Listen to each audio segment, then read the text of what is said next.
Hello everyone.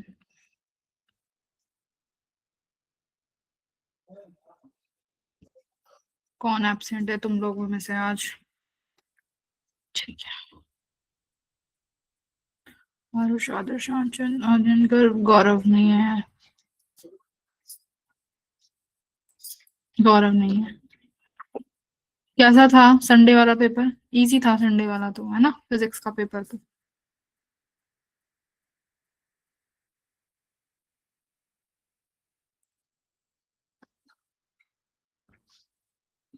ठीक ही था, मतलब आर्यन का ठीक नहीं गया पेपर फिजिक्स का।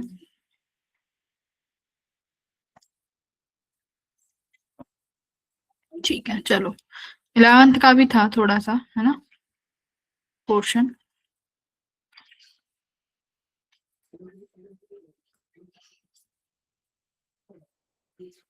शुरू करते हैं।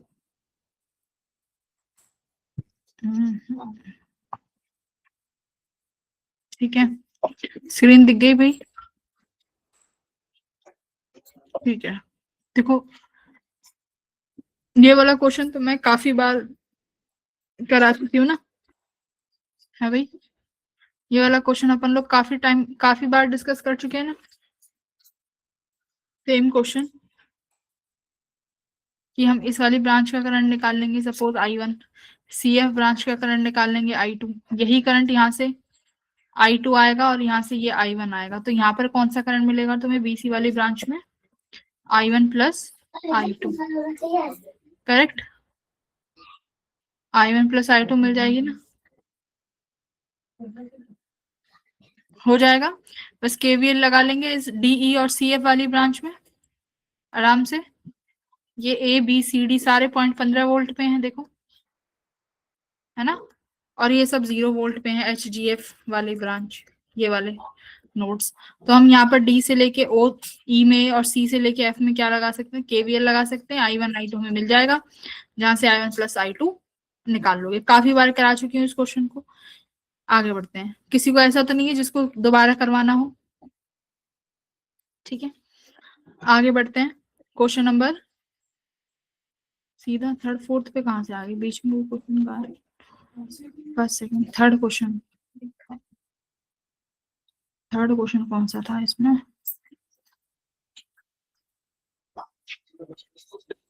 एक सेकंड,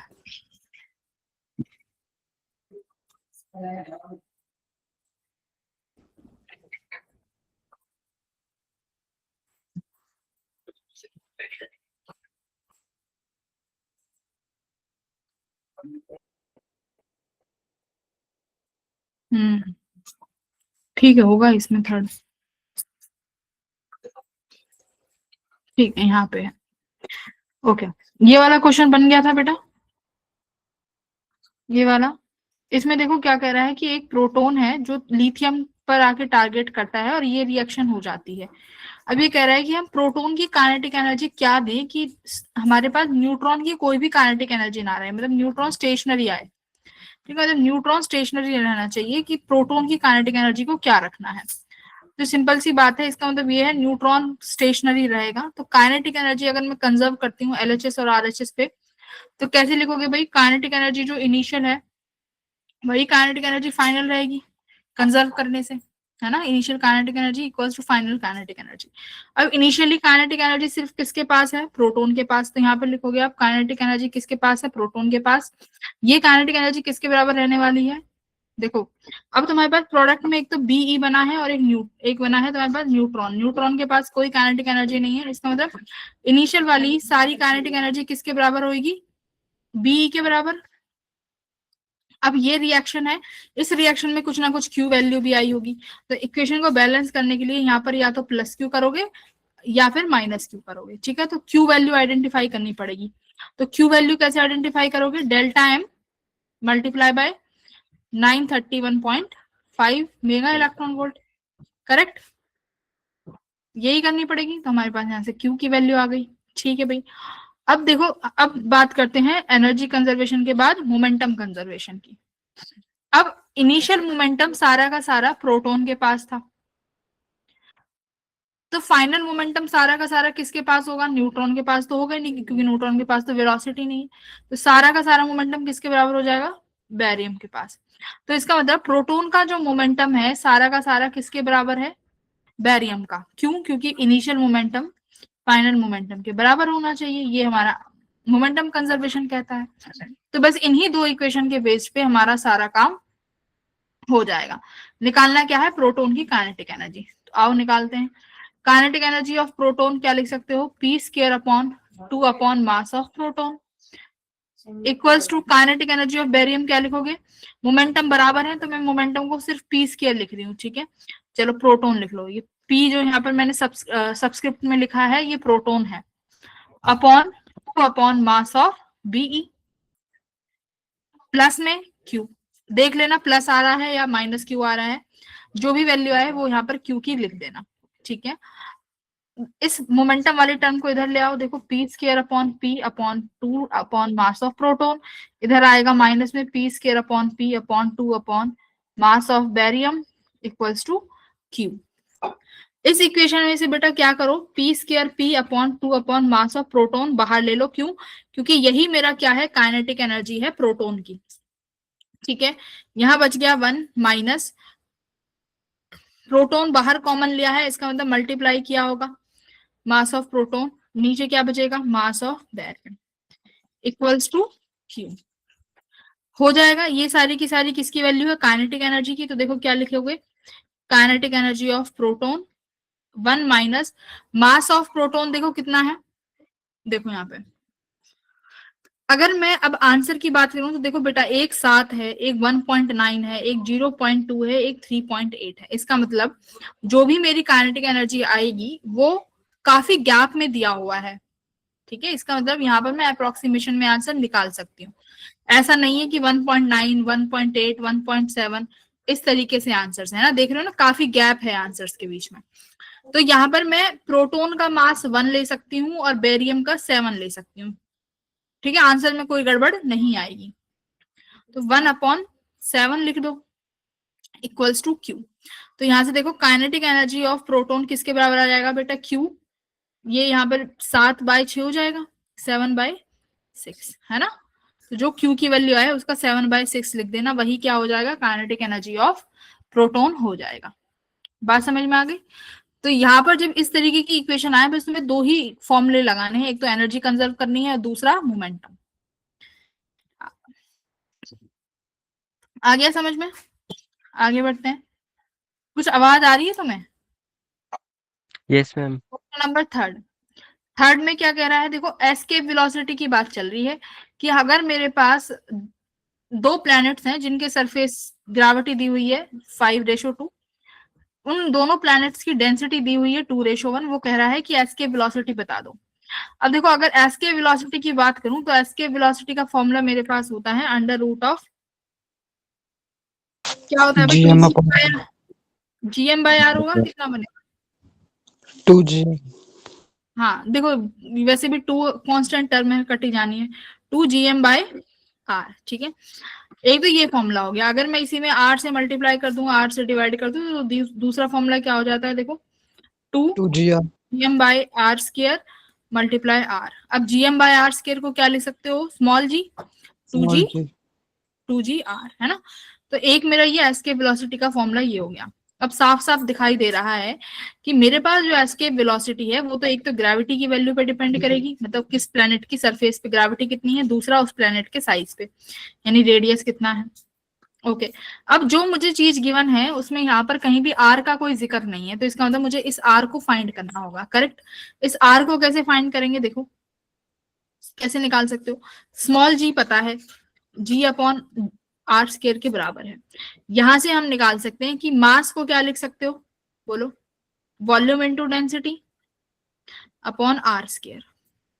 वॉल्यूम क्या हो जाएगा भाई, किसी भी प्लैनेट का, किसी भी प्लैनेट का स्फेयर होगा, स्फेयर का वॉल्यूम कितना होगा, 4/3 πr³ multiply by density upon R²। तो देखो कितना बचा, ऊपर G कांस्टेंट है, कोई दिक्कत हमें लेना ही नहीं है, 4/3 कांस्टेंट है, इससे भी कोई वेरिएशन नहीं आएगी, R² से ये कट गया कितना, R और रो। ठीक है, तो यहां से देखो R की वैल्यू कितनी आई, G=R रो, और R किसके बराबर आ गया बेटा, G/रो के बराबर। ये लो, तो मतलब रेडियस इन चीजों पर डिपेंड कर रही है। अब तुमने क्या करना है, वी एस्केप का तुम्हारे पास ये फॉर्मूला बन गया, 2G/R का एक और G अपॉन डेंसिटी। करेक्ट, ये वैल्यू हो गई। अब दो एस्केप वेलोसिटीज का रेशियो लिख सकते हो। 2 भी देखो कांस्टेंट टर्म है, 2 को हटाना चाहो तो हटा देना। तो अब V1/V2 करने लगोगे तो क्या बचेगा बेटा, G1/G2 का स्केयर, हाँ या ना, करेक्ट। रो का क्या करना पड़ेगा, रो2/रो1, करेक्ट बेटा। अब देखो तुम्हें G1 और G2 कितना दे रखा है, 5:2, तो ये कितना हो जाएगा, 25/2, रेशो 2 है तो 4 हो जाएगा ना। रो2 और रो1 का क्या करना पड़ेगा, ये 2:1 है तो ये 1:2 हो जाएगा, मल्टीप्लाई 1:, और क्या है, पागल हुई है लड़की। अरे क्या कर रहे हो भाई, म्यूट करो अपने आप को। तो 25/8 क्या हो जाएगा, 25 का रूट 5 और 8 का रूट कितना हो जाएगा बेटा, 2√2। ठीक है, तो ये भी फॉर्मूला बेस्ड क्वेश्चन ही था।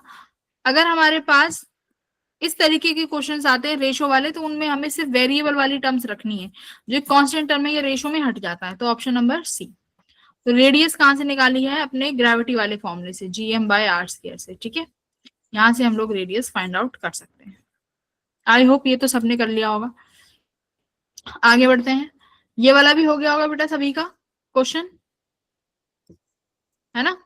आगे बढ़ू, इसमें क्या करना है, अगर तुम्हारे पास एनर्जी ई थी, maximum kinetic energy lambda wavelength पे, तो यानी kinetic energy E max equals to किसके बराबर हो जाएगा भाई, hc/λ minus work done, work function.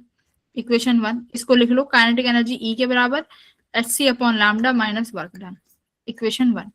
Second में वो 4 टाइम्स हो गया जब तुमने वेवलेंथ को कितने से कम कर दिया, λ/3 से, माइनस वर्क डन, इक्वेशन 2। तो डिवाइडेड 1/2 आ जाएगा, बस 1/2 करना है। बोलो, कर लोगे, दोनों इक्वेशंस को डिवाइड कर दोगे, आराम से आ जाएगा ना बेटा आंसर। हाँ, हेलो, यस मैम। यस कोई मैम। दिक्कत ही नहीं है इस क्वेश्चन में, तो आराम से हो जाएगा, बहुत बार कर चुके हैं। फिर आता है अपना क्वेश्चन नंबर 7, ये कर लिया था 7। हाँ, क्वेश्चन नंबर 7 देखो, इसमें क्या कह रहा है कि दो हमारे पास पेंडुलम है A एंड B, जिनके पॉइंट ऑफ सस्पेंशन सेम है और लेंथ भी सेम है। तो लेंथ सेम है तो ठीक है, they are displace by an angle alpha and beta, दोनों एंगल बहुत छोटे हैं, लेकिन बीटा थोड़ा सा, बीटा एंगल क्या है, थोड़ा, beta angle as comparative to A थोड़ा सा बड़ा एंगल है ना, और ए थोड़ा छोटा एंगल है। तो बीटा थोड़ा बड़ा है, तो ये देखो कुछ इस तरीके से बनेगी बेटा,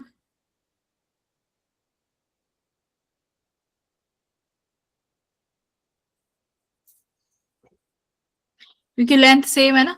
तो बीटा एंगल बड़ा है, मतलब उसको थोड़ा और ऊंचाई पे लेके गए होंगे, बात सही है। ये अल्फा थोड़ा छोटा है, तो अल्फा इस तरीके से बना होगा, इसी तरीके का एंगल आएगा ना। इसमें देखो तुम्हें दोनों ये बराबर दे दिए, तो ये थोड़ा सा ना गलत डायग्राम है, ये डायग्राम ठीक है, कि बीटा थोड़ा सा बड़ा एंगल है तो वो थोड़ा ऊंचाई पे इस तरीके से जाएगा, अल्फा थोड़ा छोटा एंगल है तो ये लेंथ कुछ इस तरीके से आएगी। दोनों रेस्ट पे हैं। कह रहे हैं कि बताओ, find the time after which B reaches at its initial position for the first time. तो बी अपनी पहली इस इनिशियल पोजीशन पे कब पहली बार जाएगा। देखो ये डिस्टेंस ना बराबर रहेगी, ओके नहीं नहीं ठीक है, अल्फा बीटा छोटे हैं ना, बराबर नहीं रहेगी, नहीं रहेगी, ठीक है ठीक है, सेम नहीं है ना, अल्फा बीटा अलग अलग है, ओके। तो इसका मतलब बी अपनी इसी पोजीशन पे दोबारा कब जाएगा, ये पूछा है, और बोला है कोलिजन जो है इलास्टिक कोलिजन रहेगा, बताओ क्या होगा। तो देखो बेटा, अगर मैं टाइम पीरियड की बात करूं, तो टाइम पीरियड का तो फॉर्मूला क्या होता है, 2π√L/g। अगर मैं कहूं कि दोनों पेंडुलम की लेंथ सेम है और दोनों अर्थ पे हैं, सरफेस पे हैं, ग्रेविटी सेम है, तो इसका मतलब ए और बी दोनों का टाइम पीरियड तो क्या है, टाइम पीरियड तो दोनों का सेम है ना, दोनों का टाइम पीरियड सेम है। तो यहाँ पर ये पूछ रहा है कि मान लो बी वापस अपनी पोजीशन पर कब जाएगा। देखो, क्या इन ए और बी के पास वेलोसिटी सेम होंगी बेटा, क्या ए और बी के पास वेलोसिटी सेम होंगी कि अलग होंगी। मैम डिफरेंट होगी। हाँ, है ना, इनके पास वेलोसिटीज डिफरेंट होंगी ना, क्यों, क्योंकि जितनी इनके पास पोटेंशियल एनर्जी है वही पोटेंशियल एनर्जी काइनेटिक एनर्जी में चेंज होगी। अब तुम दोनों का रेफरेंस देख रहे हो भाई, दोनों का हाइट में अंतर है ना, दोनों के हाइट में अंतर है ना। तो इसका मतलब साफ साफ दिख रहा है बी के पास पोटेंशियल एनर्जी ज्यादा है, तो ये वाली पोटेंशियल एनर्जी किस में कन्वर्ट होगी, जब काइनेटिक एनर्जी में कन्वर्ट होगी, तो इसका मतलब बी के पास जो वेलोसिटी आएगी कंपैरेटिव टू ए ज्यादा आने वाली है। ठीक है, अब देखो मान लेते हैं कि ए और बी अभी आए आपस में, यहाँ पर बी भी आया, अब ये यहाँ पर दोनों एक दूसरे से टकरा गए। ठीक है, अब पहले मुझे ये बताओ कि अगर कोई भी पेंडुलम, देखो पेंडुलम अपनी मीन पोजीशन से एक्सट्रीम पे जाएगा, तो मीन से एक्सट्रीम जाने पर उसको कितना टाइम लगेगा, मीन से एक्सट्रीम जाने पर कितना टाइम लगेगा, T/4 पढ़ाया है ना ये। हर किसी में T/4 लगता है ना बेटा। ये जब तुम्हारी छुट्टियों में क्लासेस ली थी, अगर मेरी ये मीन पोजीशन है, ये एक्सट्रीम पोजीशन है और ये एक्सट्रीम पोजीशन है, तो मीन से एक्सट्रीम जाने पर T/4, एक्सट्रीम से मीन आने पर T/4 लगेगा ना। फिर यस मैम। हाँ, तो सारा टाइम T/4 का है। हाँ, तो इसका मतलब बी पहले यहां से यहां आया, इसको कितना समय लगा होगा, वही बात आई, T/4 का समय लगा होगा भाई, अपना टाइम पीरियड, क्योंकि ए और बी का टाइम पीरियड सेम है, बिकॉज लेंथ और ग्रेविटी दोनों की सेम है। तो बी आया और ए भी आया, किसी एक पॉइंट पर दोनों टकराए, ठीक है, कितना समय लगा, बी को लगा T/4, आए दोनों टकराए, ठीक है। अब देखो क्या होगा, दोनों सेम पेंडुलम है, आइडेंटिकल पेंडुलम है, और कोलिजन भी कैसा है, इलास्टिक कोलिजन है, करेक्ट। अगर मेरे पास इलास्टिक कोलिजन होता है और दोनों ऑब्जेक्ट का सेम मास होता है, तो वेलोसिटीज क्या हो जाती हैं, इंटरचेंज हो जाती है ना। हेलो, वेलोसिटीज इंटरचेंज हो जाती हैं। यस तुमने मैम। कॉलिजन वाले केस पढ़े होंगे ना, कि अगर कोई एक बहुत हैवी मास पार्टिकल है, अगर उस पर लाइट पार्टिकल फेंक के मारते हैं, तो वो पार्टिकल ट्वाइस वेलोसिटी से जाता है आगे की तरफ। कुछ ये 4-5 केसेस होते हैं कोलिजन्स के। तो इसमें से एक ये केस होता है कि अगर दोनों के आइडेंटिकल मासेस हैं और आइडेंटिकल मासेस कोलिजन करते हैं, तो वेलोसिटीज का इंटरचेंजमेंट हो जाता है। अब देखो, ए की वेलोसिटी बी के पास चली गई, बी की वेलोसिटी ए के पास चली गई। अब बी की वेलोसिटी बेटा कम हो गई, बी की वेलोसिटी कम हो गई, तो बी क्या अपनी उस पोजीशन पे वापस जा पाएगा, उसी एक्सट्रीम पोजीशन पे वापस, अभी तो नहीं जा पाएगा ना, ये सुनो, क्योंकि देखो यहां पर आके इंटरचेंजमेंट हो गया। अब ए की वेलोसिटी कम है, अब ए की वेलोसिटी कम है, तो ए बी वाला अब अपनी उस एक्सट्रीम पोजीशन पर जाएगा जो ए की थी। मेरी बात समझ रही हो भाई, ए और बी दोनों की एक्सट्रीम पोजीशंस तो अलग है ना, तभी तो टाइम पीरियड सेम है, दोनों का एम्पलीट्यूड अलग होगा। ए और बी दो पेंडुलम जो हैं, उनके एम्पलीट्यूड अलग अलग होंगे ना, एक्सट्रीम से इधर जाने का और इधर आने का, तभी तो टाइम पीरियड बराबर ले रहे हैं। तो इसका मतलब अभी बी के पास वो वेलोसिटी है जो ए के पास थी, तो इसका मतलब अब ये बी अपनी पोजीशन पे ना जाके बेटा किसी इसी पोजीशन पे आया होगा, समझो, ठीक है। तो अभी एक कंप्लीट आने के बाद देखो, अब ये वापस यहाँ आया, तो इसको प्लस T/4 लगा, ठीक है। बात समझ में आ रही है कि नहीं आई, यहां से वेलोसिटी का इंटरचेंज हुआ, तो यहां से ये यहाँ गया, ये इसकी पोजीशन आई, तो यहाँ पर T/4 लिखा मैंने। फिर इस T/4 से फिर ये इधर की तरफ जाएगा और यहां से ए आ रहा होगा, तो जब ये एक बार और गया तो फिर प्लस T/4 लिखोगे। अब यहाँ पर फिर से एक बार ए और बी का क्या होगा, कोलिजन होगा। अब फिर से बी को अपनी वेलोसिटी मिलेगी, अब फिर से जब बी को अपनी वेलोसिटी मिलेगी, तो बी अब की बार अपने एक्सट्रीम पर जाएगा, तो अब की बार बी अपने एक्सट्रीम पर जाएगा, तो अब की बार फिर जाने का कितना लगेगा टाइम पीरियड, T/4। बोलो, अगर कोई नंबर ऑफ कोलिजन पूछे कि कितने कोलिजन्स के बाद बी अपनी पोजीशन पे जाएगा, तो नंबर ऑफ कोलिजन्स कितने हुए, नंबर ऑफ कोलिजन्स हो गए 2, और समय कितना हुआ बेटा, टोटल कितना हुआ, टी हो गया, यानी 2π√L/, जी ऑप्शन नंबर बी हो जाएगा। बोलो, क्लियर हुआ, समझ में आया ये क्वेश्चन, आगे बढ़ो। Yes ma'am. फ्रेंड्स आ गया। मैम हम्म, हाँ ये मेन पोजीशन का बता देना एक बार। हाँ पूछो, मेन पोजीशन का क्या बताऊं, मतलब T/4 तो आ गया, बट टी टाइम कैसे होगा? देखो ये 4 बार, आप खुद बताओ ये 4 बार क्यों आया, इसमें कंफ्यूजन है ना। देखो, मैम आखिरी में जो बताया उसमें वो 4 बार का पता लग गया। हाँ वही बता रही हूँ, देखो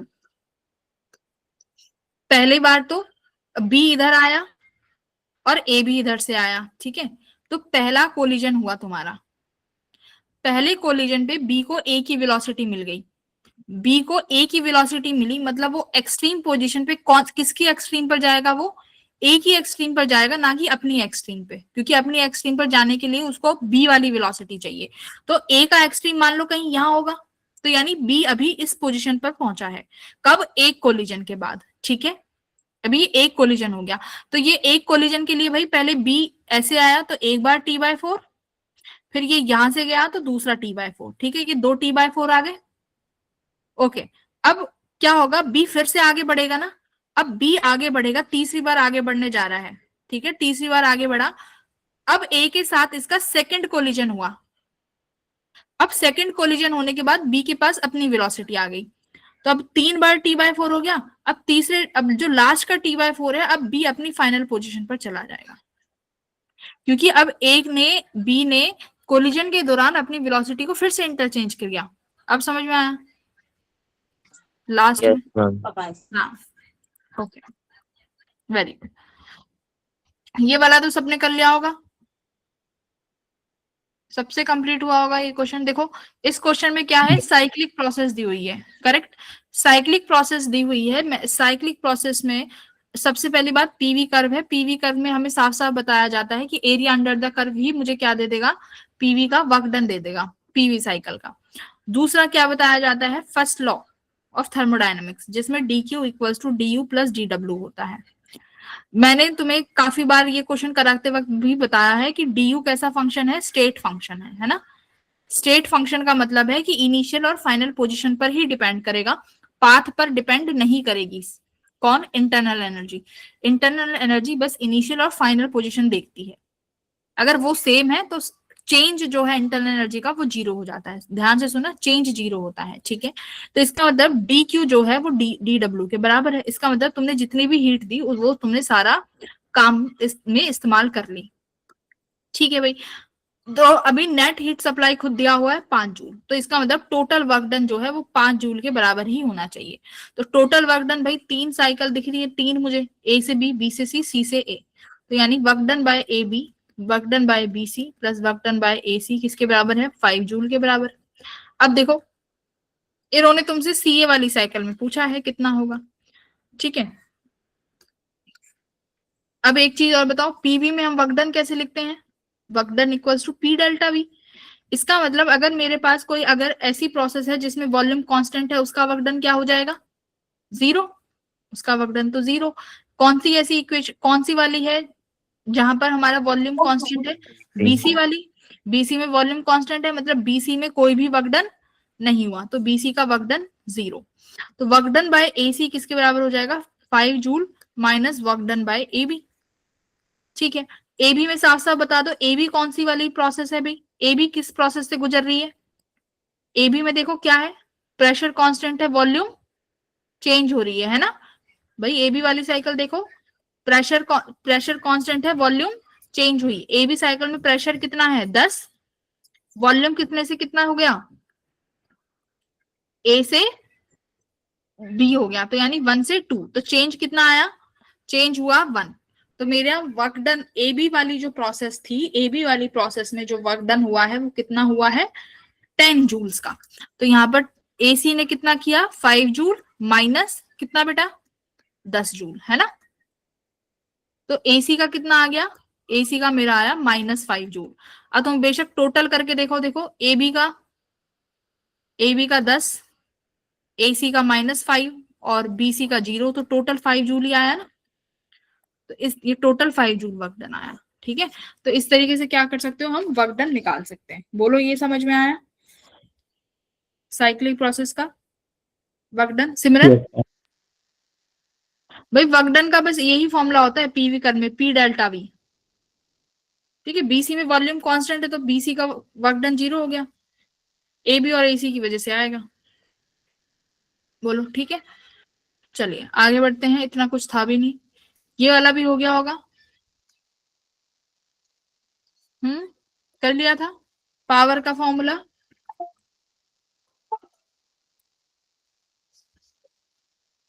हम्म,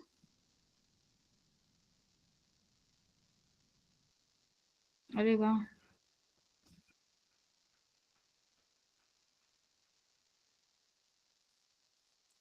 ये क्लास में हो कि क्लास में से उठ गए हो।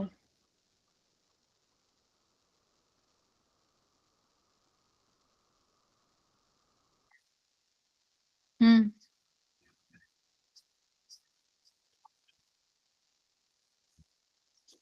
पावर का फॉर्मूला क्या लिखते हैं हम? Ma'am FV। हाँ, एक तो फोर्स इंटू वेलोसिटी होता है, एक एनर्जी, एक लिखते हैं work done per unit time, है ना? Yes ma'am. यही दो फॉर्मूले लिखते हैं। तो अब इस वाले केस में कौन सा लगाओगे बताओ? यहाँ तो फोर्स का कोई सीन नहीं दिख नहीं रहा, ठीक है। एनर्जी का तो दिख रहा है कि एनर्जी यहां से निकल सकती है। तो इसमें क्या है, एक गन है जो हर मिनट में 360 बुलेट फायर कर रही है विद दिस स्पीड। तो और तुम्हें हर बुलेट का वेट भी दिया हुआ है, तो गन की पावर क्या होगी? तो ये निकाल लो कि कितना वर्क कर रही है भाई, और वर्क मेरा एनर्जी के ही बराबर होता है। तो क्या हम एनर्जी निकाल सकते हैं कि 360 जो बुलेट निकल रही है ये कितनी एनर्जी कैरी करके निकल रही है? इन बुलेट्स की एनर्जी हम फाइंड कर सकते हैं। Yes ma'am. Energy of 360 bullets, कितना एनर्जी है भाई इन बुलेट्स के पास? एक के पास हाफ mv² हो जाएगी। मास इनका दिया हुआ है 220 ग्राम, वेलोसिटी 360 है, मीटर पर सेकंड में कर लेना। अगर 360 है तो कितने से मल्टीप्लाई कर दो? 360 से। तो यानी मेरे पास 360 जो बुलेट हैं ये इतनी एनर्जी लेकर निकलेंगी हर एक मिनट में, ठीक है। तो इसका मतलब कि तुम्हारी जो गन है वो इतना वर्क ही कर रही होगी भाई। ओके, एनर्जी के अब हमें चाहिए पावर की, पावर क्या है? तो पावर में हम पर यूनिट टाइम कर देते हैं। तो 360 बुलेट हर मिनट में निकल रही हैं, तो इसको डिवाइड कर देना किससे? 1 मिनट। अब 1 मिनट यानी सेकंड्स में, हमेशा जो है SI में लिखेंगे। 1 मिनट 60 सेकंड के बराबर है, तो 60 से डिवाइड कर देना, ठीक है। तो ये यहाँ पर 6 आ जाएगा। तो 6 मल्टीप्लाई हाफ, मास जो है 20 इंटू 10⁻³ वेलोसिटी बेटा चेंज कर लेना, ठीक है, 360 को। ये तुम्हारी क्या आ जाएगी? वेलोसिटी आ जाएगी। हाँ जी बोलो।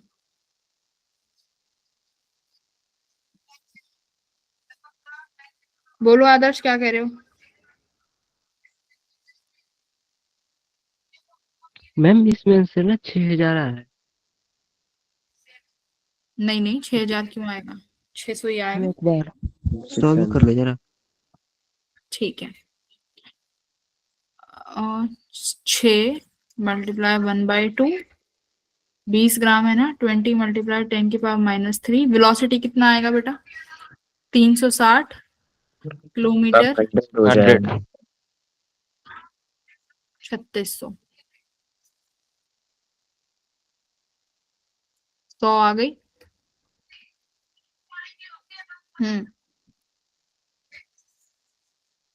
तो 6 मल्टीप्लाई ये कितना हो गया? 1 2 3 4 5, 10⁻5 - 3, नहीं तो 600 ही तो आया आदर्श, आरुष।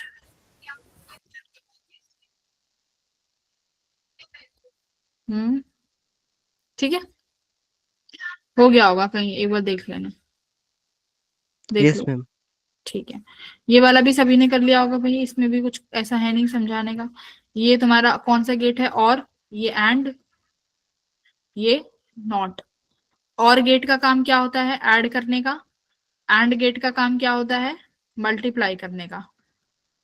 सिंपल सी बात है। एंड गेट का इन जो तुम्हारा इनपुट है बी और सी है, लेकिन बी के आगे नॉट लगा हुआ है, यानी यहाँ पर बी बार होगा, ये सी होगा। तो आउटपुट क्या निकलेगा बेटा? B bar dot C.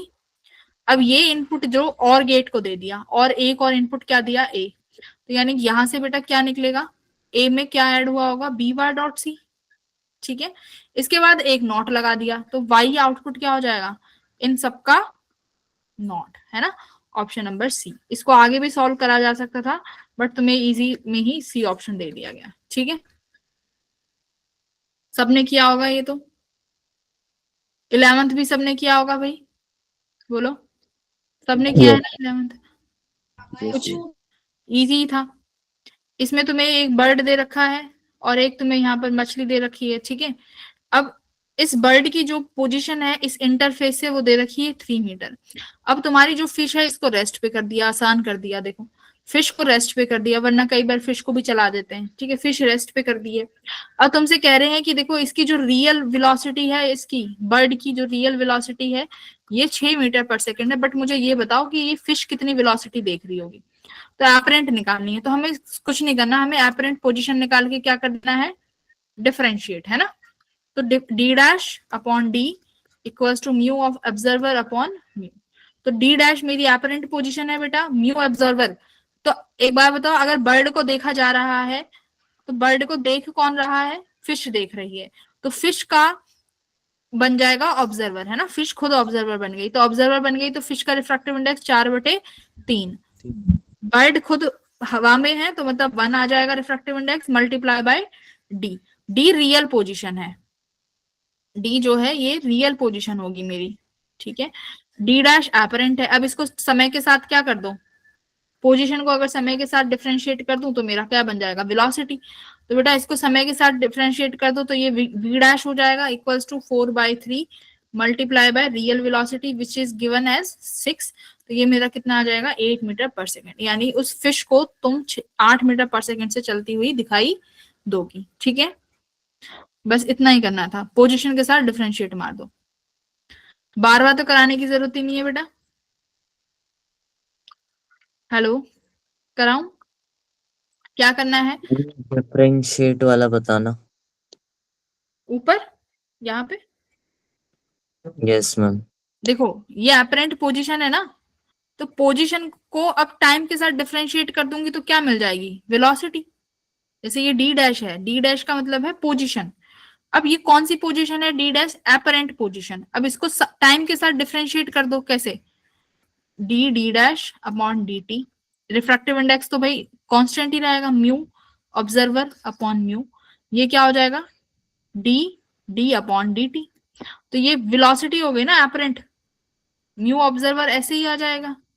अब ये कौन सी वेलोसिटी होगी, ये रियल वेलोसिटी होगी।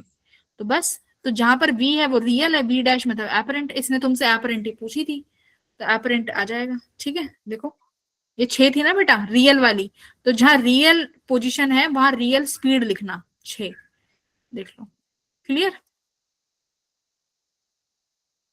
Yes ma'am. ओके बेटा, ये वाला हो गया था। Yes ma'am. Yes ma'am, easy था। हाँ, इसमें बस पावर को आगे लेना होता है ना, 3 डेल्टा पी बाय पी। अब देखो ये परसेंटेज है ना, तो परसेंटेज में बनाने के लिए पहले हम यहाँ पर 100 लगाते हैं, ठीक है। ऐसे यहाँ पर 2 आगे आ जाएगा, delta Q upon Q multiply by 100%। अब ये क्या होगा यहाँ पे, मल्टीप्लाई 100। अब ये बताओ, जैसे r अपॉन में है तो इसकी पावर 1/2 हो गई, तो प्लस में लिखोगे कि माइनस में, प्लस में लिखना।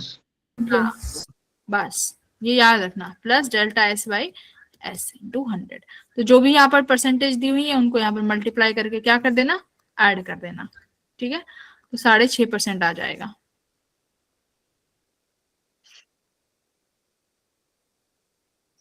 इसे थोड़ी देर में कराएंगे। ये वाला बन गया था बल्क मॉडुलस वाला आइसोथर्मल। देखो ये वैसे कई बार ना जब तुम्हें बल्क मॉडुलस ऑफ इलास्टिसिटी कराते हैं, या फिर अभी सर ने तुम्हें आइसोथर्मल वाला कराया होगा शायद, सॉरी ये जब केटीजी वगैरह पढ़ाया होगा ना, तो वहां पर ये आता है बल्क मॉडुलस ऑफ इलास्टिसिटी वाला कॉन्सेप्ट, प्रेशर के टर्म्स में क्या निकालते हैं, ठीक है। तो वहां पे शायद कराया भी होगा। तो क्या कह रहा है कि हमारे पास ऑक्सीजन रखी हुई है एक क्यूबिकल कंटेनर में, जिसकी साइड दी हुई है 1 मीटर। कितना टेम्परेचर रखा है, 127 डिग्री सेल्सियस। अब देखो हमेशा सेल्सियस को यहाँ पर केल्विन में रखना, क्योंकि इसकी एसआई ये यूनिट होती है, ठीक है। अब कह रहा है कि अगर आइसोथर्मल है, आइसोथर्मल का मतलब टेम्परेचर कांस्टेंट है, तो ये हमें फाइंड करना है कि बल्क मॉडुलस ऑफ इलास्टिसिटी क्या होगा अगर आइसोथर्मल प्रोसेस से हम करेंगे तो, ठीक है। तो मुझे देखो बल्क मॉडुलस हमारे पास 3 मॉडुलस होते हैं ना, एक तो यंग्स होता है, दूसरा बल्क होता है, तीसरा बताओ मॉडुलस ऑफ रिजिडिटी होता है ना। हमारे पास ये 3 होते हैं। अब बल्क वाला क्या होता है बेटा, बल्क मॉडुलस कौन सा होता है बताओ, जहां पर कंप्रेशन किस फॉर्म में होगा, वॉल्यूम की फॉर्म में होगा ना, वहां पर बल्क मॉडुलस होगा। वही तो लेते हैं हम बल्क मॉडुलस, कि जहां पर कंप्रेशन जब हो रहा होगा किसके फॉर्म में होगा, वॉल्यूम में, है ना। तो यानी वॉल्यूम जो है क्या हो जाएगी, कंप्रेस होगी यहाँ पे, इसीलिए क्या साइन लगाते हैं हम, नेगेटिव साइन लगाते हैं जब बल्क मॉडुलस लिखते हो। किसके बराबर आता है, minus of DP upon minus delta V upon V, है ना। ये नेगेटिव चेंज को रिप्रेजेंट करता है कि वॉल्यूम जो है घटी है, क्योंकि कंप्रेशन आता है यहाँ पे बल्क मॉडुलस में, तो ये बल्क मॉडुलस है। तो अब ये कह रहा है कि अगर मेरे पास आइसोथर्मल प्रोसेस है तो बल्क मॉडुलस क्या होगा उस गैस का, बताओ भाई। बल्क मॉडुलस ज्यादातर फ्लूइड्स के लिए ही निकलता है ना। तो क्या होगा बताओ भाई। तो कैसे करोगे। अब गैस की इक्वेशन क्या होती है, पीवी इक्वल्स टू एनआरटी। और अगर ये आइसोथर्मल इक्वेशन है तो आइसोथर्मल में पीवी किसके बराबर हो जाएगा, कांस्टेंट के बराबर हो जाएगा ना PV. Temperature constant, R universal gas constant है, एन नंबर ऑफ मोल्स ये कांस्टेंट है, तो ये पीवी इक्वल्स टू कांस्टेंट। इसको जरा डिफरेंशिएट करो, पीवी को क्या लिखोगे, एक बार P constant delta V constant एक बार डीपी। कांस्टेंट का डिफरेंशिएशन किसके बराबर हो जाएगा भाई, 0 के बराबर। ठीक है, अब इस इक्वेशन को थोड़ा रीअरेंज करो, देखो इस वाली फॉर्म में लेके आओ इसको, बीटा की इस वाली फॉर्म में। ठीक है, कैसे लाओगे, P equals to minus V dP, इस dV को नीचे ले आओ, आ गया। तो ये इक्वेशन 1 और इक्वेशन 2 को बेटा जरा कंपेयर करो, बीटा किसके बराबर आया है, बल्क मॉडुलस किसके बराबर आ गया, प्रेशर के बराबर आ गया। ठीक है, ऐसे ही एडियाबैटिक के में भी निकालते हैं, एडियाबैटिक में गामा के टाइम्स आता है। अगर मैं तुमसे कहूं कि बल्क मॉडुलस बताओ लेकिन प्रोसेस अब की बार आइसोथर्मल की जगह एडियाबैटिक ले लेती हूँ, तो वहां पे गामा टाइम्स आ जाता है प्रेशर के। तो ये सारी चीजें हम लोग आइसो उसमें ही पढ़ के आते हैं, केटीजी वाले चैप्टर में। ठीक है, पढ़ा होगा तुमने। तो अब इसका मतलब बल्क मॉडुलस प्रेशर के बराबर है, प्रेशर अगर निकाल लिया तो बल्क मॉडुलस आ गया। ठीक है, तो प्रेशर किसके बराबर आ जाएगा बोलो, एनआरटी अपॉन वॉल्यूम। टेम्परेचर दे रखा है 127 केल्विन में, कर लो कितना आ जाएगा केल्विन में, एन आर 127 प्लस 273 400। वॉल्यूम कितना है देखो कंटेनर का, 1 मीटर क्यूब, 1 क्यूब आ जाएगा। ठीक है, तो यहां से क्या दिख गया, 400 ही दिख रहा है, 400 आर, ऑप्शन बी। तो ये आइसोथर्मल के लिए था, ये याद रखना। ऐसे ही बल्क उसके भी एडियाबैटिक के लिए भी निकालते हैं, PV gamma equals to constant करके। ठीक है, बेसिक चीजें हैं।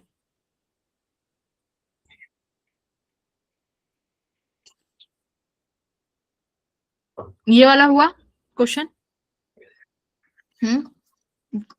फ्लूइड्स मैं स्टार्ट करूंगी। ठीक है, इस हफ्ते में ग्रेविटेशन कराऊंगी कल, फिर जब अगली क्लास ग्रेविटेशन कंप्लीट होगी फिर फ्लूइड्स पढ़ेंगे। फ्लूइड्स ऐसा पढ़ेंगे कि फ्लूइड्स का कोई भी क्वेश्चन मिस नहीं करके आओगे। ठीक है, फ्लूइड्स जब पढ़ेंगे, मैं एक बार फ्लूइड्स के तुम्हें अपने जो खुद के नोट्स है ना, मैं एक बार वो भेजूंगी, वो नोट्स स्टडी करके तब आना क्लास में। ठीक है, वो हैंडमेड नोट्स हैं, अगर कहीं पढ़ने में दिक्कत हो तो एक बार पूछ लेना। ओके, ये क्वेश्चन हो गया था क्या बेटा, हेलो, सो जाते हो क्या क्लास के दौरान। No ma'am. No ma'am. Okay, क्या कह रहा है, ये डायग्राम है जिसमें आपको 2 मैनोमीटर्स की ट्यूब दे रखी है, जिनमें तुम्हें डिफरेंस दिया हुआ है 5 सेंटीमीटर का। इनके वाटर लेवल में जो डिफरेंस है 5 सेंटीमीटर का है। दोनों ट्यूब का जो क्रॉस सेक्शन दिया हुआ है वो तुम्हें यहाँ पर दिया हुआ है 6 और 10 mm। तो कह रहा है कि ये बताओ, the rate at which water flows through the tube is, it's tube में से जो वाटर का रेट होगा फ्लो होने का, वो हमें बताओ कि फ्लो का रेट क्या है। ठीक है, तो देखो जब भी इस तरीके की इक्वेशन आती है ना, इसमें इनमें लगती बर्नौली और इक्वेशन ऑफ कंटिन्यूटी है। मैंने तुम्हें यही बोला था कि 2 इक्वेशन है, पूरा चैप्टर इसी में ही खत्म हो जाता है। इक्वेशन ऑफ कॉन्टिन्यूटी क्या कहती है बताओ, एरिया और वेलोसिटी क्या होना चाहिए, कांस्टेंट होना चाहिए। ठीक है, यानी अगर ए पॉइंट से देखो, अगर ए के यहां से निकलेगा ना वाटर का फ्लो, और जो बी के यहां से जो वाटर का फ्लो होगा, ये फ्लो ऐसे होना चाहिए कि एरिया और वेलोसिटी का जो प्रोडक्ट होना, ये कैसा आना चाहिए, ये कांस्टेंट होना चाहिए। अगर एरिया बढ़ गया तो वेलोसिटी कम हो जाएगी, और वाया वर्सा। ठीक है, तो मैं लिख सकती हूँ ए वेलोसिटी ऑफ ए, ये बराबर होगा एरिया ऑफ बी और वेलोसिटी ऑफ बी। ठीक है, यहां से तो ए का मुझे एरिया 6 दे रखा है, वेलोसिटी ऑफ ए, बी की मुझे वेलोसिटी दे रखी है, वेलोसिटी ऑफ बी। ठीक है, तो V A equals to 5/3 times of V B आ गया। ठीक है, फिर आती है बर्नौलीज इक्वेशन। बर्नौली इक्वेशन क्या कहती है भाई, प्रेशर एनर्जी पोटेंशियल एनर्जी और काइनेटिक एनर्जी, ये तीनों क्या होना चाहिए भाई? अगर मेरा स्ट्रीम लाइन फ्लो है ना, तो यहाँ पर ऐसे फ्लो में क्या होना चाहिए भाई? टर्बुलेंट में तो नहीं लिखती ना ये इक्वेशन, किस में लगेंगी? जब एकदम पानी कैसा हो, कैसा फ्लूइड हो, है ना।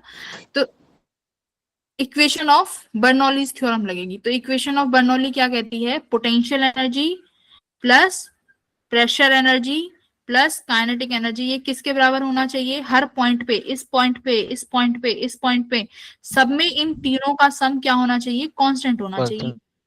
यही कहते, तो अब यही इक्वेशन ए और बी पे लगा दूं कि ए और बी में ये तीनों चीजें कांस्टेंट होंगी। अब सबसे पहले लिखते हैं प्रेशर, तो pressure at A, pressure at A, ठीक है भाई। फिर आगे बढ़ो, फिर क्या लिखेंगे? प्लस काइनेटिक एनर्जी किसके बराबर होगी? यहाँ पे देखो हाफ mv स्क्वायर होती है, बट यहाँ पर हम किस में लेते हैं? मास पर यूनिट वॉल्यूम में ले लेते हैं, है ना। तो हाफ रो रो बी स्क्वायर। v स्क्वायर, तो ये मेरी क्या हो गई? Kinetic energy. प्लस अब क्या चाहिए? Potential energy. तो देखो ए और बी भाई दोनों का रेफरेंस तो यही होगा, ए और बी, मान लो मैंने यही रेफरेंस ले लिया, ग्राउंड पे ही है ना। पोटेंशियल एनर्जी किसकी वजह से आती है? Due to height. Potential energy यहाँ भी हाइट की वजह से ही आएगी, ठीक है। अब ये दोनों एक ही रेफरेंस पे हैं, तो पोटेंशियल एनर्जी लेने की जरूरत ही नहीं है, तो पोटेंशियल एनर्जी कितनी हो जाएगी यहाँ पर? 0, ठीक है। इक्वल्स टू बी के लिए लिखना शुरू करो अब। अच्छा ए पे है तो यहाँ velocity of A, pressure F B plus half rho V B square plus potential g यहाँ पर भी 0 हो गई, ठीक है। तो हाफ रो मैं यहाँ पर V square A minus V B square कर देती हूँ, इक्वल्स टू देखो अब क्या हो जाएगा? P B minus P A, ठीक है। ओके, अब मुझे बताओ प्रेशर, क्या ए और बी दोनों पर प्रेशर सेम है क्या बेटा? देखो अब तुम्हें दोनों दिख तो सेम रहे होंगे रेफरेंस लाइन पे, बट क्या प्रेशर सेम है? खुद देखो, ध्यान से देखो, बताओ। प्रेशर नो, बिकॉज यहाँ पर फ्लूइड का लेवल देखो, फ्लूइड का डिफरेंस है ना दोनों में। अब प्रेशर क्या होगा? देखो अगर मैं यहाँ पर प्रेशर लिखूं, मेरी बात ध्यान से सुना, अगर मैं प्रेशर इस पॉइंट का लिखती हूँ तो यहाँ पर होगा एटमॉस्फेरिक प्रेशर, है ना, PATM। अगर मैं ए के यहाँ का प्रेशर लिखूंगी, if this height is h, तो मैं यहाँ ए का प्रेशर क्या लिखूंगी? P atmospheric pressure plus rho g h, rho g h. Plus rho g h.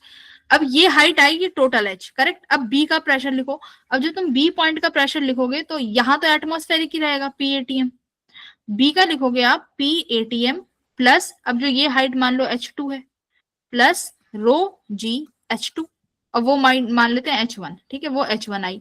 अब इन दोनों का जो डिफरेंस आया बेटा वो तो अलग अलग है ना, अब वही डिफरेंस यहाँ पर तुम्हें कितना दिया हुआ है? 5 सेंटीमीटर, करेक्ट। अब देखो मैं अब अगर पीबी लिखती हूँ, पीबी लिखोगे, पीबी आपने लिखा PATM प्लस रो जी h2 माइनस PA में आप लिखोगे PATM प्लस रो जी h1, है ना। अब ये माइनस साइन अगर मैं ओपन कर देती हूँ तो ये दोनों माइनस है, PATM से PATM उड़ गया, तो रो जी कॉमन ले लिया, H2 minus H1, H2 minus H1 कितना है बेटा? 5 सेंटीमीटर, तो ये कितना हो जाएगा? रो जी इंटू 5, करेक्ट। तो यहाँ पर मेरे पास ये इक्वेशन क्या बन गई बोलो? ये बन गई 1/2 rho VA square minus VB square equals to rho G 5 centimetre.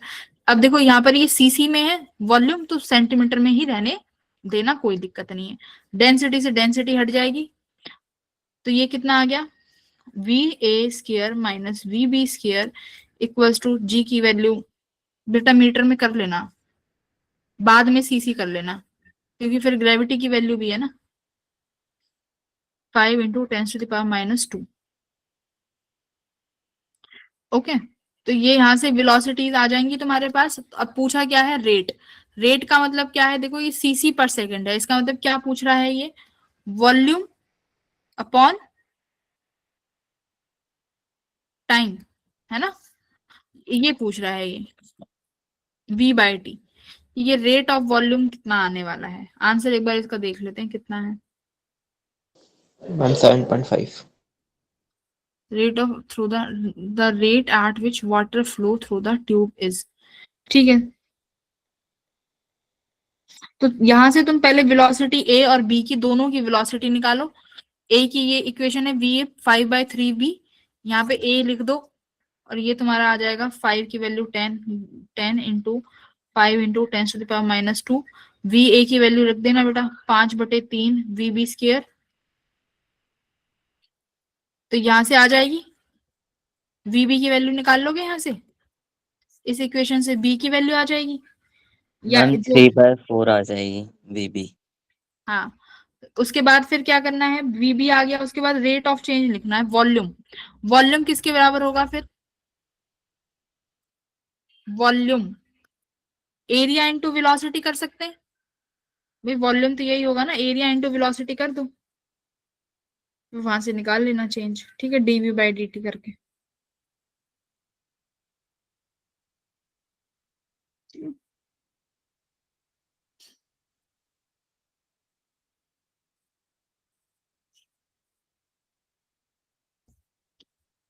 ये तो हो ही गया होगा, ठीक है। B = μ0 Ni। आगे बढ़ते हैं, जो टफ डिफिकल्ट है वो देख लेते हैं। तो सिंपल सी बात है, नंबर ऑफ टर्न्स पे डिपेंड करेगा, सोलिनॉइड के करंट पे भी डिपेंड करेगा, डायमीटर पे नहीं करेगा। तो option number first and second, ठीक है, डी ऑप्शन। ये वाला बोलो बेटा, ये हो गया था जीनर वाला, राहुल, 4G का। Yes ma'am. है ना। देखो ये तो सिंपल चीजें हैं। मेरे पास ये इस तरीके का सर्किट बनता है कि यहाँ पर हमारा V इनपुट होगा, यहाँ पर बनता है हमारा सीरीज रेजिस्टेंस, यहाँ लगता है हमारा जीनर, और जीनर के अक्रॉस लगता है लोड रेजिस्टेंस, जहां पर हमें अपना आउटपुट लेना होता है, लोड रेजिस्टेंस, ठीक है। अब जीनर पर इन्होंने बोल दिया है कि चाहे इनपुट वोल्टेज जो वेरी हो रही है वो हो रही है 120 से 180 वोल्ट, जीनर का वोल्टेज कांस्टेंट है 110, तो लोड रेजिस्टेंस पे भी 110 वोल्ट ही रहना चाहिए। ये कह रहे हैं कि लोड रेजिस्टेंस पे जो इनपुट करंट है वो आ रहा है 250 मिली एम्पियर। अब बोल रहे हैं कि जो करंट है वो बराबर का शेयर हो रहा है जीनर में भी और लोड में भी, तो जीनर में भी 250 मिली एम्पियर का करंट है, तो इसका मतलब इनपुट वोल्टेज से जो टोटल करंट निकल रहा होगा वो 500 मिली एम्पियर का निकल रहा होगा। लोड रेजिस्टेंस आ जाएगा, देखो यहाँ पर वोल्टेज भी है और करंट भी है, खत्म काम, ठीक है। सिमिलरली यहाँ पर लगा दो V = IR। सीरीज वाले रेजिस्टेंस के लिए देखिए, सीरीज वाले रेजिस्टेंस का करंट मालूम पड़ गया 500 मिली एम्पियर। बात यह है कि यहाँ वोल्टेज क्या होनी चाहिए, वोल्टेज अब यहां से मिलेगी, देखो इसने क्या बोला है कि मैक्सिमम करंट चाहिए, तो मैक्सिमम करंट के लिए वोल्टेज क्या होना चाहिए, बोलो। मैक्सिमम करंट पढ़ा है ना, कि अगर वोल्टेज बढ़ेगी तो करंट बढ़ेगा, और करंट बढ़ेगा वोल्टेज बढ़ेगी तो जीनर का रेजिस्टेंस घटेगा, बताया था ना, ये बताया था ना, कि अगर मुझे जीनर के अक्रॉस मैक्सिमम करंट चाहिए तो वो कब मिलेगा, जब मेरा इनपुट के अक्रॉस वोल्टेज ज्यादा है। अब देखो इनपुट का वोल्टेज ज्यादा, जीनर का करंट ज्यादा, जीनर का रेजिस्टेंस कम हो जाएगा, इस तरीके से। अगर इनपुट का वोल्टेज कम तो जीनर का करंट कम और रेजिस्टेंस ज्यादा, इस तरीके से वर्क करता है जीनर। तो सिंपल सी बात है, अगर करंट ज्यादा है तो इनपुट वोल्टेज ज्यादा होगी, तो इनपुट वोल्टेज ज्यादा 180 वोल्ट है, तो जिसमें से 180 वोल्ट में से 110 जीनर ने खा लिया, तो सीरीज रेजिस्टेंस को कितना मिलेगा, यहाँ पर 70 वोल्ट मिलेगा, ठीक है। अगर यहाँ पे मिनिमम करंट की बात हो जाती बच्चों, अगर मिनिमम करंट की बात हो जाती तो फिर 120 वोल्ट ले लेते, ठीक है। इस तरीके से ये क्वेश्चन सॉल्व हो जाएगा, ठीक है। आगे बढ़ू, आसान था कुछ इसमें। हेलो एवरीवन, सक्षम, सक्षम क्लास में नहीं आया क्या आज सक्षम, हेलो सक्षम बेटा, यस मैम। फिजिक्स की क्लास में बैठ के मूंगफली खाते रहते हो क्या पीछे बैठ के, हाँ। No ma'am.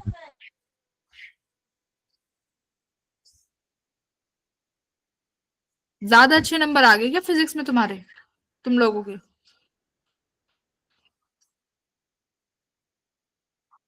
अभी 11th का तुम ज्यादा, अभी तुम्हारे पास बहुत समय है। 11th का जो भी टॉपिक है ना, जहां से सवाल आते हैं, तुम देख रहे होंगे कि 12th का भी कोई ऐसा टॉपिक नहीं होगा जहां से तुमने पढ़ा है, मतलब जो ऐसा टॉपिक तुम पेपर में, जो अभी तुम मॉक सीरीज दे रहे हो, लगा रहे हो, कोई भी ऐसा कॉन्सेप्ट 12th का नहीं होगा जहां से तुम्हें सवाल नहीं बनते होंगे, ठीक है। तुमने सब पढ़ा है। सिमिलरली 11th का भी फ्लूइड्स हो गया, ग्रेविटेशन हो गया, यहाँ से सवाल 101% एक एक दो दो सवाल बनते हैं यहाँ से, ठीक है। यहाँ से भी पढ़ लेंगे। मैं मोमेंट ऑफ इनर्शिया नहीं कराऊंगी, वो एक बार आप अपने आप जिसको पढ़ना है वो देख लेना, बिकॉज चैप्टर बहुत लेंदी हो जाएगा, वो चैप्टर कवर नहीं करा पाऊंगी, ठीक है। वो एक बार आप अपने अकॉर्डिंग देख लेना। क्वेश्चन नंबर 17 आ जाओ। वो वही बच्चे देखना जिन्हें कैटेगरी का एडवांटेज नहीं है, रोटेशन में वही फंसना, और अगर पहले पढ़ा हुआ है तभी उस, अगर अदरवाइज अगर रोटेशन में चले गए तो जितना पढ़ा है वो सब चला जाएगा, ठीक है। इसीलिए रोटेशन एक बार दो बार पढ़ने की चीज नहीं है रोटेशन। ओके, ये वाला क्वेश्चन हो गया होगा बेटा। मैक्सिमम टॉर्क, टॉर्क मैक्सिमम कब होता है? पीई पर, PE sine theta, sine theta should भी कितना 1 होना चाहिए, तो टॉर्क मैक्सिमम कब हो जाएगा बेटा? पीई जब 90 डिग्री होगा इनका। पोटेंशियल, पी क्या है? Potential energy. हाँ भाई, पी क्या है? Yes ma'am. हाँ, पी क्या है मनीषा? मनीषा, टॉर्क में ये पी क्या है बेटा? Ma'am dipole moment. हाँ, क्या फॉर्मूला होता है इसका? चार्ज इनटू उनके बीच की दूरी। ई इज इलेक्ट्रिक फील्ड, ठीक है। यहाँ पर टॉर्क रख दोगे, चार्ज कितना दे रखा है? 10⁻⁻⁶, उनके बीच की डिस्टेंस 2 सेंटीमीटर, सेंटीमीटर को मीटर में कर दो, इलेक्ट्रिक फील्ड दे रखी है 10⁵ आ जाएगा टॉर्क। Very good. उसके बाद हमें क्या दिया है? हाँ, Q इंटू 2A नहीं होता? अच्छा अच्छा, 2a होता है क्या? सक्षम, नहीं मैम उनके बीच की। मैम यही होता है, उस उनके बीच का सक्षम, वो डिस्टेंस। 2a तो हमने पढ़ाते समय हमें आसानी हो इसलिए लिया था, क्योंकि अगर मिड पॉइंट से लेते हैं ना हम डिस्टेंस, मिड पॉइंट से कहीं भी मैं अगर क्वेश्चन सॉल्व करती हूँ तो मिड पॉइंट से लेते हैं, वो 2a रहता है तो मेरे को आसानी हो जाती है a लेने में। लेकिन ये 2a का मतलब क्या था? 2a का मतलब था उन दोनों चार्जेस के बीच की दूरी। बात समझ में आई? तो उस चार्जेस के बीच की दूरी यहाँ पर 2 सेंटीमीटर है, तो 2 ही लोगे। लो बताओ, ये पढ़ रहे हैं, ये फिजिक्स पढ़ रहे हैं ये। हाँ, कल को एग्जाम है और तुम ऐसे सवाल पूछ रहे हो मुझसे हैं कि मैम ये 2a होता है कि a होता है? सक्षम है? बैच 1 में शिफ्ट कर दूं उठा के, 2 में सॉरी। और तुम 16 बच्चे क्यों हो? कौन भाग रहा है क्लास में से? हाँ, राहुल, प्रिंस, पीरबक्श, ज्यादा फिजिक्स पढ़ ली क्या तुम लोगों ने? हाँ, क्लास में नहीं आ रहे हो जो?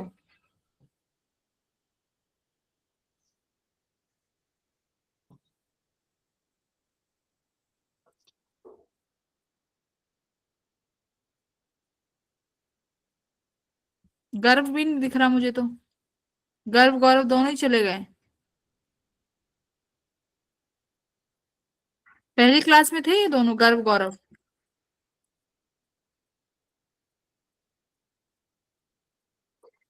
फिजिक्स में बहुत अच्छे नंबर आ रहे हैं ना दोनों के।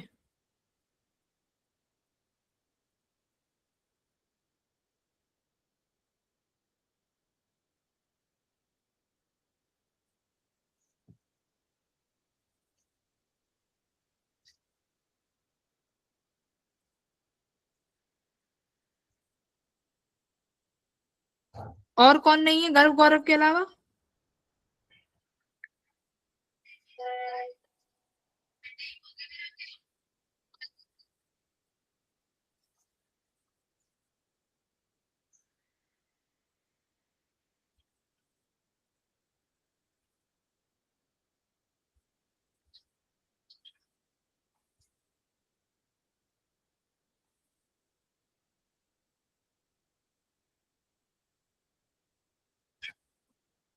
और कौन नहीं है? ऋषि है, ऋषि तो चलो ठीक है, बाकी 17, 18, 19, 20, एक और बच्चा गायब है। नितांत, विवेक, अनुज नहीं आया ना? अनुज, अनुज कौंडल, ठीक है छोड़ो इसको। सारे ही मक्कारी कर रहे हो, पेपर आ रहा है मक्कारी करो। पोटेंशियल एनर्जी का क्या फॉर्मूला था भाई? पोटेंशियल एनर्जी का फॉर्मूला बोलो। Ma'am minus ma'am P P cos theta. cos theta 1 minus cos theta 2. नहीं, ये पीर बख्श क्या बोल रहे हो, बोलना। PE cos theta 1 minus cos theta 2. किसका फॉर्मूला है ये, cos थीटा 2 cos थीटा 1? हाँ, ये वर्क डन का फॉर्मूला है जो तुम सुना रहे हो मुझे। पोटेंशियल एनर्जी का फॉर्मूला क्या था, minus PE cos theta, Cos theta.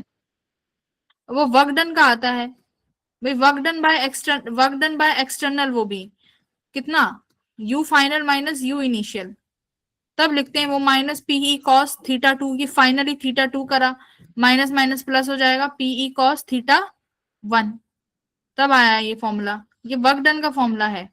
अब इन्होंने एंड टू एंड घुमाया है, इनिशियली 0 डिग्री पे था, तो एंड टू एंड घुमाने का मतलब समझ गए होंगे, फाइनली थीटा कितना हो गया होगा, 180 डिग्री, है ना। इनिशियली ये 0 डिग्री पे था, तो बेटा कितना हो जाएगा वर्क डन, ये 2 टाइम्स ऑफ पीई हो जाएगा, करेक्ट। तो 2 टाइम्स ऑफ पीई मतलब 2 टाइम्स मल्टीप्लाई कर देना, तो वो कितना हो जाएगा 4, है ना, ऑप्शन नंबर डी आ जाएगा। क्लियर हुआ? अभी भी तुम तो भाई पता नहीं क्या कर रहे हो, तुम्हें कॉन्सेप्ट ही नहीं पता, तुम तो रट के बैठे हो चीजों को।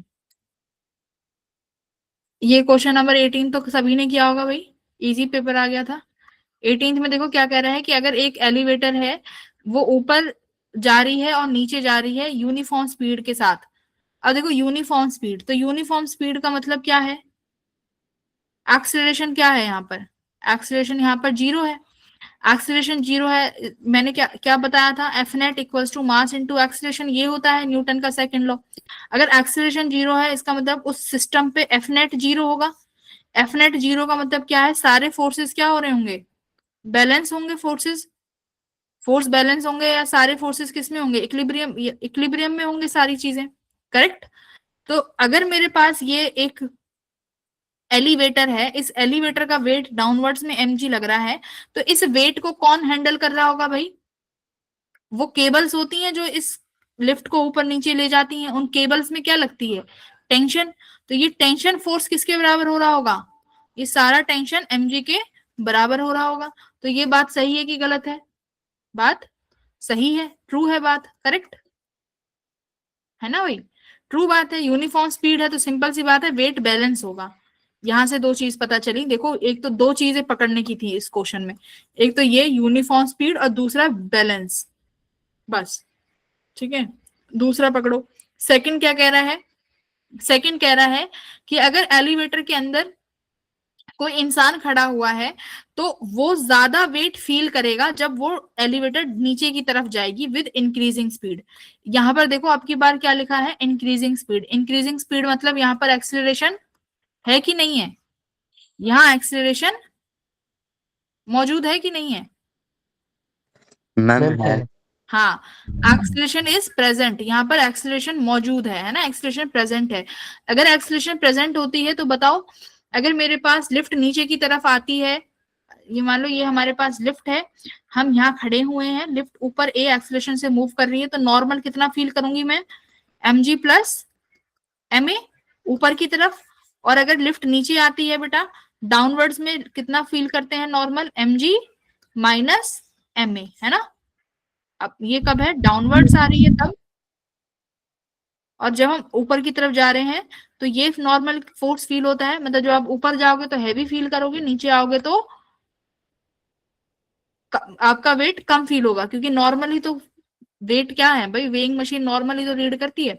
और अगर मैं फ्री फॉल करने लगती हूँ, यानी मेरी लिफ्ट अगर फ्री फॉल हो जाती है, तो मेरा वेट क्या हो जाता है, 0, क्योंकि उस टाइमिंग पे mg ma के बराबर हो जाता है। तो बताओ अब ये इक्वेशन फॉल्स है कि ट्रू है, मैं नीचे आ रही हूँ तो मुझे अपना वेट ज्यादा लगेगा क्या, अपना वेट मुझे कम लगेगा, क्योंकि mg में से कुछ टन माइनस हो रही है, mg में से ma घट रहा है, तो घटेगा तो ये इक्वेशन मेरा जो वेट है वो कम लगेगा, तो ये इक्वेशन फॉल्स हो False. जाएगी। तो पहली फॉल्स। सेकंड फॉल्स, तो यानी ऑप्शन नंबर सी, है ना, ऑप्शन नंबर सी हो जाएगा। ठीक है भाई, ये वाला बोलो, ये वाला भी कर लिया होगा, ये तो गलत नहीं कराया ना तुम, अगर तुमने ये गलत कर दिया ना, तुम पूरा ईएम वेव्स जो पढ़ाया है ना वो सब चौपट करके आए होंगे तुम। बताओ क्या लगाया है इसका, सक्षम क्या मैम लगा, बी B. बी लगाया ना सबने? Yes ma'am. Very good. क्योंकि देखो ये क्या है, ई डॉट डी ए क्या होता है? Gauss law. गॉस लॉ क्या बताता है? गॉस लॉ फ्लक्स के बारे में बताता है ना, कि फ्लक्स कितना इनक्लोज्ड हुआ है। करेक्ट भाई, फ्लक्स इनक्लोज्ड के बारे में बताता है। फ्लक्स इनक्लोज्ड होने का मतलब क्या है कि अगर मेरे पास ये कोई भी यहाँ पर सरफेस है, इस सरफेस से कितना फ्लक्स पास हुआ है ना, कितना फ्लक्स इनक्लोज हो गया इसमें। मान लो अगर मैं यहाँ प्लस क्यू चार्ज रख दूं, तो ये अगर ये प्लस क्यू चार्ज है, तो भाई प्लस क्यू चार्ज इधर रखा हुआ है, तो यहाँ से क्या हो रहा होगा? फील्ड लाइंस बाहर की तरफ निकल रही होंगी यहाँ से। करेक्ट। तो यही चीज तो हम कैलकुलेट करते हैं यहाँ से। ई डॉट डी ए जो है फ्लक्स के बारे में बताता है। अब मैं यही बात करती हूँ मैग्नेटिज्म में, तो मैग्नेटिज्म में क्या हो जाता है बोलो? मैग्नेटिज्म में ये हो जाता है कि अगर कोई भी सरफेस है, उससे जितनी मैग्नेटिक फील्ड लाइंस निकलेंगी उतनी ही, सॉरी जितनी एंटर करेंगी बेटा, उतनी क्या होनी चाहिए? एग्जिट भी करनी चाहिए ना, क्योंकि मोनोपोल एग्जिस्ट नहीं करता। अब यहाँ पर plus Q charge single exist कर रहा है, ये सिंगल भी एग्जिस्ट कर रहा है, इसलिए यहां से फील्ड लाइंस बाहर निकल गई। लेकिन अगर मैं यही चीज मैग्नेटिज्म में लगाऊं कि मेरे पास यहाँ पर बेटा एक सरफेस है, इस सरफेस से क्या निकल रही है? फील्ड लाइंस निकल रही हैं, तो बेटा उतनी ही बाहर भी निकलेंगी, जितनी एंटर करी है उतनी बाहर भी निकलेंगी। क्यों? क्योंकि ये रूल है कि अगर ये एक मैग्नेट का नॉर्थ पोल है और ये साउथ पोल है, तो इसी मैग्नेट की नॉर्थ से निकलने वाली लाइन इसी मैग्नेट के साउथ में ही एंटर होंगी। ऐसा नहीं है कि यहाँ पर दूसरी मैग्नेट रख दो और ये साउथ पोल है तो इसका नॉर्थ इसके साउथ में घुस जाएगा, यहाँ पर ऐसा नहीं होगा। जिस मैग्नेट का नॉर्थ उसी मैग्नेट का साउथ, क्योंकि मोनोपोल्स नहीं है ना। तो मोनोपोल्स नहीं है तो मतलब कि कोई भी फ्लक्स जो है इनक्लोज्ड नहीं कर पाए आप, है ना? कोई भी फ्लक्स इनक्लोज्ड नहीं कर पाए, हाँ या ना? भाई फ्लक्स जीरो हो गया ना, जितना एंटर करा उतना बाहर निकल गया, इसका मतलब फ्लक्स कितना हुआ? फ्लक्स जीरो है ना। मैग्नेटिज्म के केस में, मैग्नेटिज्म के केस में फ्लक्स जीरो है, जितना एंटर करेगा उतना बाहर जाएगा, इसलिए बी डॉट डी ए क्या है? जीरो। और यही चीज क्या प्रूव करती है? यही चीज प्रूव करती है मोनोपोल्स क्या मोनोपोल एग्जिस्ट नहीं करते। करेक्ट, हाँ या ना? अगर मोनोपोल एग्जिस्ट करेंगे तो यहाँ भी मुझे कुछ ना कुछ फ्लक्स की वैल्यू मिल जाएगी डेफिनेटली। चलो ठीक है, आगे बढ़ते हैं। ये वाला क्वेश्चन सबने किया होगा भाई, एवरीवन किया है कि नहीं किया ये क्वेश्चन? सुमित, सुमित करके आए हो? मैम स्किप कर दिया था। क्यों भाई? अगर ये सवाल स्किप करके आओगे तो पेपर में करके क्या आओगे फिर? क्लास में कितनी बार तो बैठा के करवाया है तुम्हें? तुम्हें फ्लक्स नहीं निकालनी आती, ये ईएमएफ नहीं निकालनी आती इन सवालों? मैम बाकी सवाल कर रहा था ना मैं। अच्छा,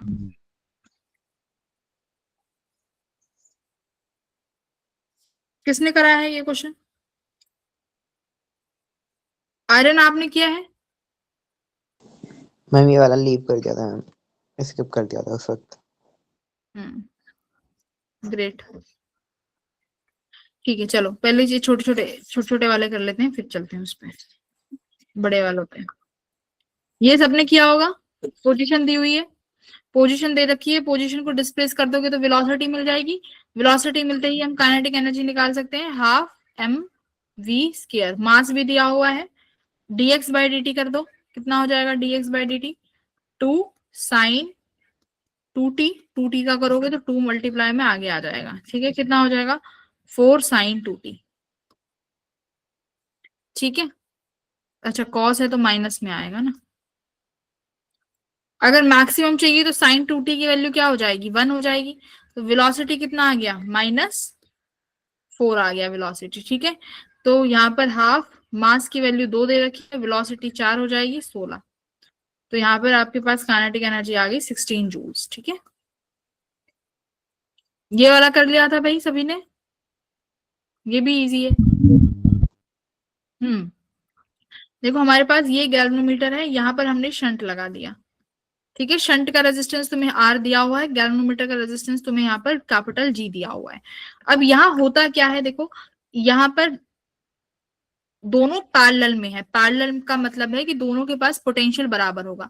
जितना गैल्वेनोमीटर के अक्रॉस पोटेंशियल है उतना ही मेरे पास इस शंट के अक्रॉस पोटेंशियल होगा। अब मेरे पास हीट डिसेपिएशन पूछा है, तो हीट डिसिपिएशन के मेरे पास दो फॉर्मूले होते हैं, एक तो आई स्क्वायर आर टी होता है, दूसरा V square upon R T होता है। अब देखो, अगर मैं आई स्क्वायर वाला फॉर्मूला लगाने जाऊं तो मेरे को भाई दोनों का करंट चाहिए, मतलब ये गैल्वेनोमीटर के अक्रॉस का करंट चाहिए और ये शंट के अक्रॉस का भी करंट चाहिए होगा, जो कि यहाँ पर मुझे दिया हुआ नहीं है। अगर मैं वोल्टेज वाली टर्म यूज कर लेती हूँ तो साफ साफ दिखाई दे रहा है वोल्टेज दोनों के अक्रॉस बराबर होगी, और जब मैं रेशो करूंगी तो वोल्टेज हट जाएगा। तो heat across galvanometer upon heat across shunt equals to, देखो बेटा वोल्टेज से वोल्टेज कट गया, हीट और रेजिस्टेंस में इनवर्स का रेशो है, तो यहाँ पर मेरे पास रेजिस्टेंस आएगा ऊपर शंट का अपॉन नीचे किसका गया, रेजिस्टेंस ऑफ, टाइम से टाइम कट जाएगा, सपोज करो सेम समय के लिए हीट डिसिपेशन निकाल रहे हो, तो शंट का रेजिस्टेंस कितना दे रखा है, शंट का रेजिस्टेंस आर दे रखा है, गैल्वेनोमीटर का जी दे रखा है, और जो हीट डिसिपिएशन है गैल्वेनोमीटर अपॉन शंट की 3:4 दे रखी है, तो 3/4 बेटा आर अपॉन जी आ गया। निकालना क्या है, आर, तो आर किसके बराबर आ जाएगा, 3/4 जी के बराबर, ये रहा तुम्हारा आंसर। ठीक है, अब अपॉन में डिनोमिनेटर में 8 है, तो मतलब कि 2 से मल्टीप्लाई 2 से डिवाइड कर दो, तो कितना आ जाएगा भाई 6/8 जी।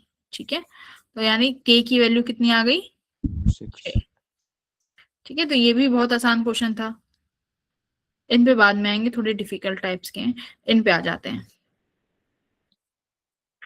ये तो बेटा देखो करने लायक क्वेश्चन था। इसमें क्या कह रहा है, आपके पास एक स्क्वायर की वायर है, ठीक है, जिसमें कोई करंट नहीं है, साइड में एक वायर है जिसमें करंट आई है, ठीक है, ये फ्रेम है, इसका मतलब यहाँ पर तुम्हें रेजिस्टेंस भी दे रखा है इस वायर का, जो कि आर के बराबर है।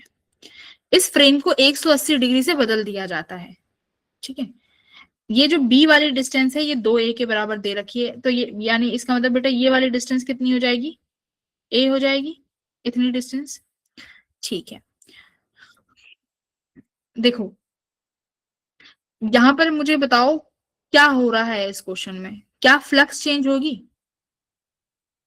बेटा फ्लक्स चेंज होगी, अगर मैं इस पोर्शन को ऐसे उठा के ऐसे पलटूंगी बुक की तरह, फ्लक्स चेंज होगा, बिल्कुल होगा, क्योंकि इस Yes, ma'am. रीजन का और इस रीजन का मैग्नेटिक फील्ड अलग अलग है, पहली बात तो दोनों रीजन में मैग्नेटिक फील्ड अलग अलग है, इसका मतलब यहाँ पे फ्लक्स में क्या आएगा, फ्लक्स का चेंज होगा, फ्लक्स के चेंज होने की वजह से ईएमएफ जनरेट होगी, ईएमएफ की वजह से करंट बनेगा, और वही करंट मेरा क्या हो जाएगा, चार्ज, क्योंकि मेरे चार्ज का मतलब क्या होता है, आई डी टी। हमें यहाँ पर ईएमएफ का चेंज निकालना है, जिसकी वजह से फ्लक्स आएगा डेल्टा फाई। बात समझ में आई? डेल्टा फाई मेरा क्या आ जाएगा, फ्लक्स का change which is equals to EMF, और डेल्टा फाई अपॉन आर कर दोगे तो ये क्या बन जाएगा, मेरा करंट बन जाएगा। बस इतना करना था तुम्हें, रेजिस्टेंस है ये। अब सबसे बड़ी बात, फ्लक्स का चेंज कैसे निकालें, बताओ भाई कैसे निकालें फ्लक्स, फ्लक्स निकालना है मुझे। देखो सबसे पहले क्या करते हैं, यहाँ पर एक छोटू सा एलिमेंट कट कर लेते हैं भाई, मान लेते हैं यहां से यहां तक की डिस्टेंस कितनी है बेटा, x, ठीक है, ये लेंथ कितनी होगी, ये लेंथ कितनी होगी, ये वाली लेंथ तो अभी भी a ही रहेगी, इसका थिकनेस कितना मान लो, इसका थिकनेस कितना मान लेती हूँ मैं, dx। ठीक है, तो मेरे पास फ्लक्स का फॉर्मूला क्या हो जाएगा, b into A, b is magnetic field, area कितना हो जाएगा, लेंथ इंटू विड्थ, लेंथ अभी भी a है, थिकनेस कितनी मानी है मैंने, इसकी थिकनेस मान ली dx, बोलो सॉरी, मैग्नेटिक फील्ड कितनी हो जाएगी इस लंबी वायर की वजह से, देखो जो साइड में बैठी हुई है, mu not I upon 2 pi x into A D x, बोलो बेटा यही होगा। अब बात आई इंटीग्रेशन की, इंटीग्रेट कहां से कहां करेंगे, बोलो बेटा कहां से कहां करो इंटीग्रेट, देखो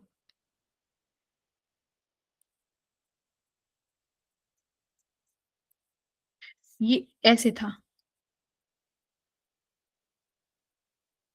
ठीक है, ये डिस्टेंस a है, ये भी डिस्टेंस a है, जब अगर ये अब अगर ये सिर्फ ऐसे बैठा हुआ होता तो यहां पर हमने क्या फ्लक्स निकाली नहीं है इस केस में, सॉरी ईएमएफ, इस केस में क्या ईएमएफ आती है, इस केस में ईएमएफ नहीं आती ना, बोलो हमने निकाली हुई है ना, संदीप सुमित आर्यन प्रिंस, क्या Yes, इस ma'am. केस में मेरे पास ईएमएफ आती है, ईएमएफ जनरेट होती है इस केस में, जीरो हो जाती है ना Yes, ma'am.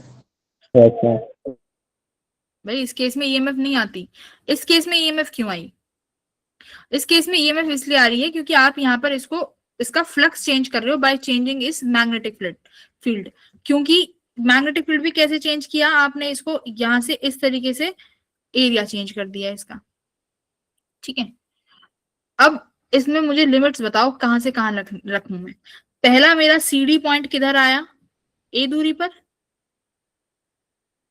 आखिरी वाला देखो किस दूरी पर आ रहा है, बताओ आखिरी वाला बोलो किस दूरी पे आ रहा है।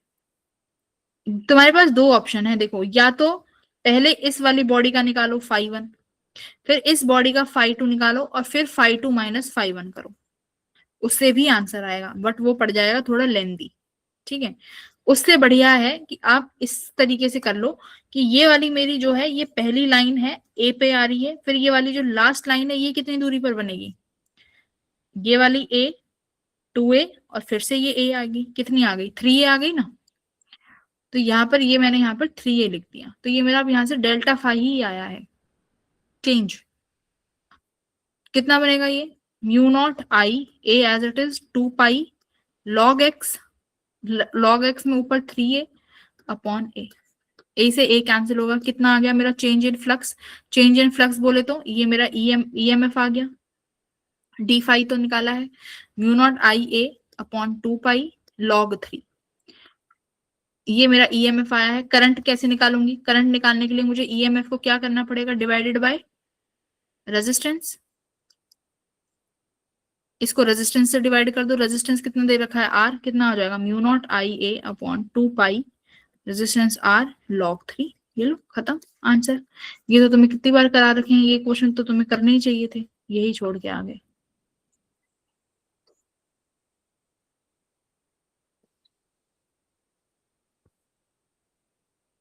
ठीक है, देखो इस वाले की पोजीशन तो यही है ना, इस वजह से तो कॉमन ये ले लो कि पहले यहाँ था ए पे, अब उसको बदल के कहाँ रख दिया, 3a पे रख दिया, बस यही फ्लक्स का चेंज आएगा पोजीशन में, ठीक है। तो ये वाले क्वेश्चन इस तरीके से हो जाएगा और इसका आंसर में log का 3 मिल जाएगा फिर।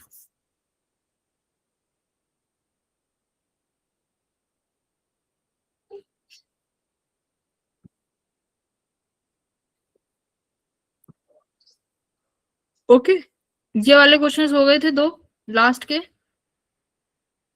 24-25। No, ma'am. बोलो इनमें से कौन सा करवाऊं, 24 25th टॉर्क, 24।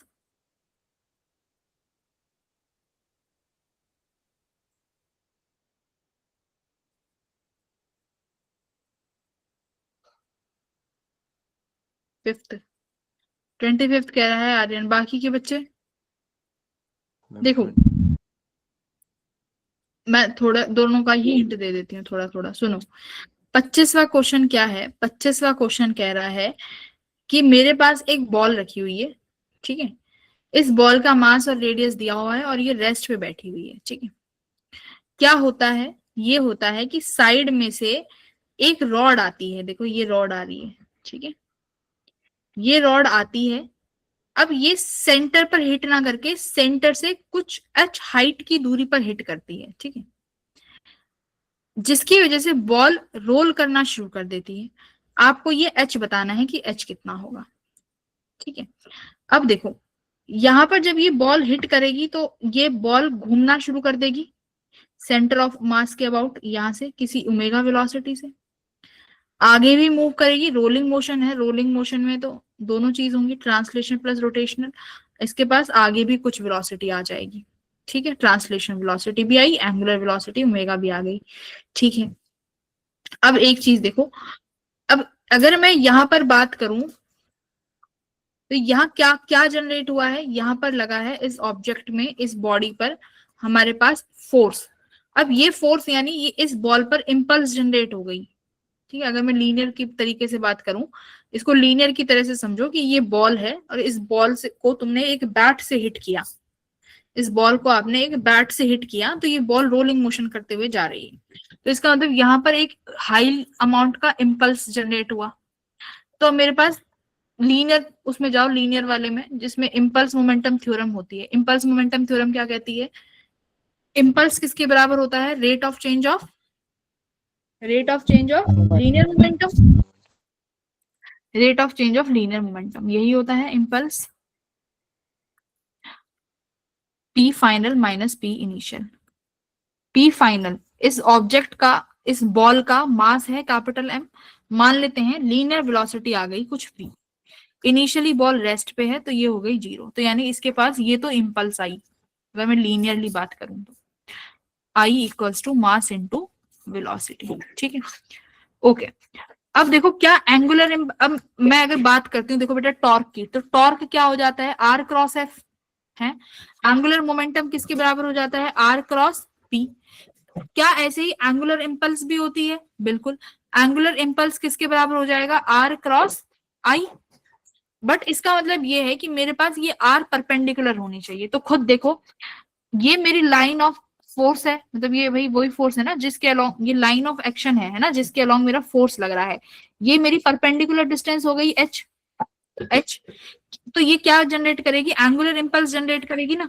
ये लाइन देखो, ये मेरी लाइन ऑफ एक्शन होगी ना फोर्स की, और यही मेरा क्या हो गया? यहाँ पर एच हो गया। तो अगर मैं एंगुलर इंपल्स की बात करूं तो एंगुलर इंपल्स किसके बराबर हो जाएगा भाई? जिसे हम जे से डिनोट करते हैं, बोलो किसके बराबर होगा? एंगुलर इंपल्स आई, यानी लीनियर इंपल्स क्रॉस क्या है? एच क्रॉस आई। एंगल कितना बन रहा है दोनों में? 90 डिग्री बन रहा है। तो एच आई साइन थीटा लिखोगे तो वो कितना बन जाएगा? 90 डिग्री। तो यहाँ पर मैं इसको सीधा क्या लिख सकती हूँ? एच आई भी लिख सकती हूँ।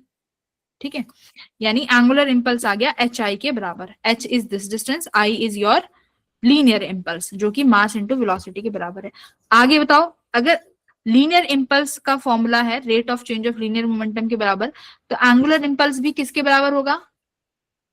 Angular momentum. हाँ, rate of change of angular momentum है ना, rate of change of angular momentum. Angular momentum किसके बराबर हो जाएगा बोलो? R cross P.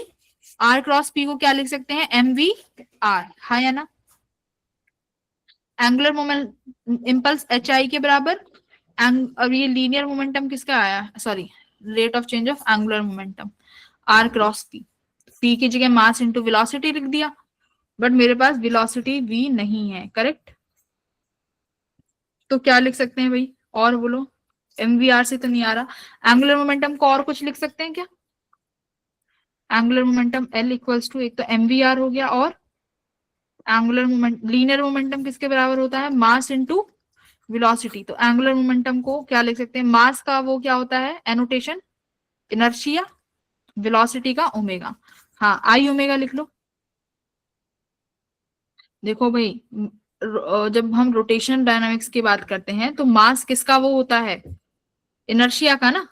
जैसे वेलोसिटी को तुमने ओमेगा लिखा, तो ऐसे ही मास को यहाँ पर क्या लिख सकते हो? इनर्शिया। तो यानी मेरा एंगुलर मोमेंटम आई ओमेगा के बराबर भी है। तो एमवीआर से काम नहीं चला, तो मैंने यहाँ क्या लिख दिया? आई ओमेगा। बट ये आई याद रखना, ये इनर्शिया है। किसका? इस बॉल का। Got it? ये इस बॉल का इनर्शिया है। अब आ जाएगी एच की वैल्यू, क्या आ गई एच की value? I which is inertia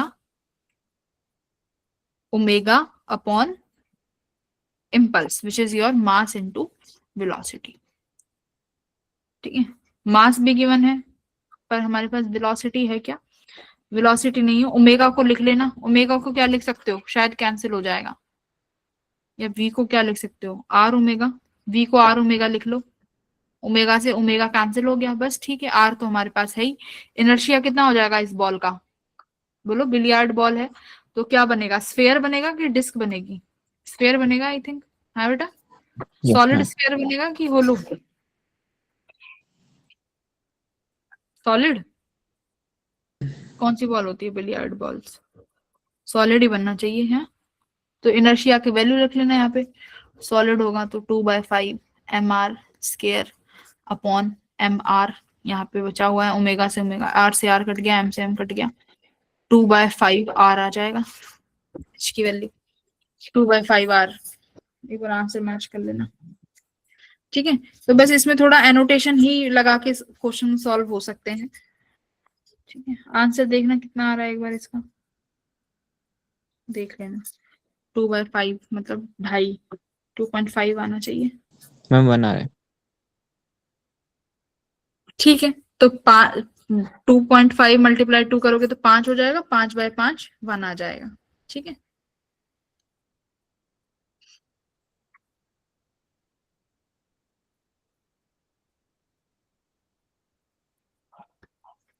आ गया ना 1, तो ये इस तरीके से आ जाएगा।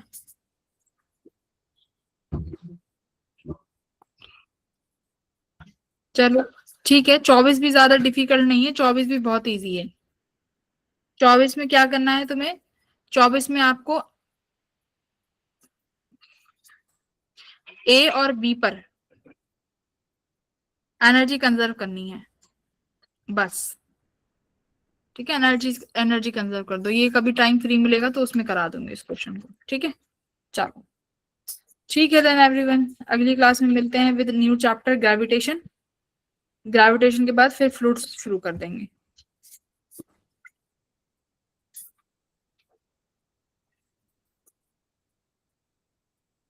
किसी को कुछ और डाउट है क्या?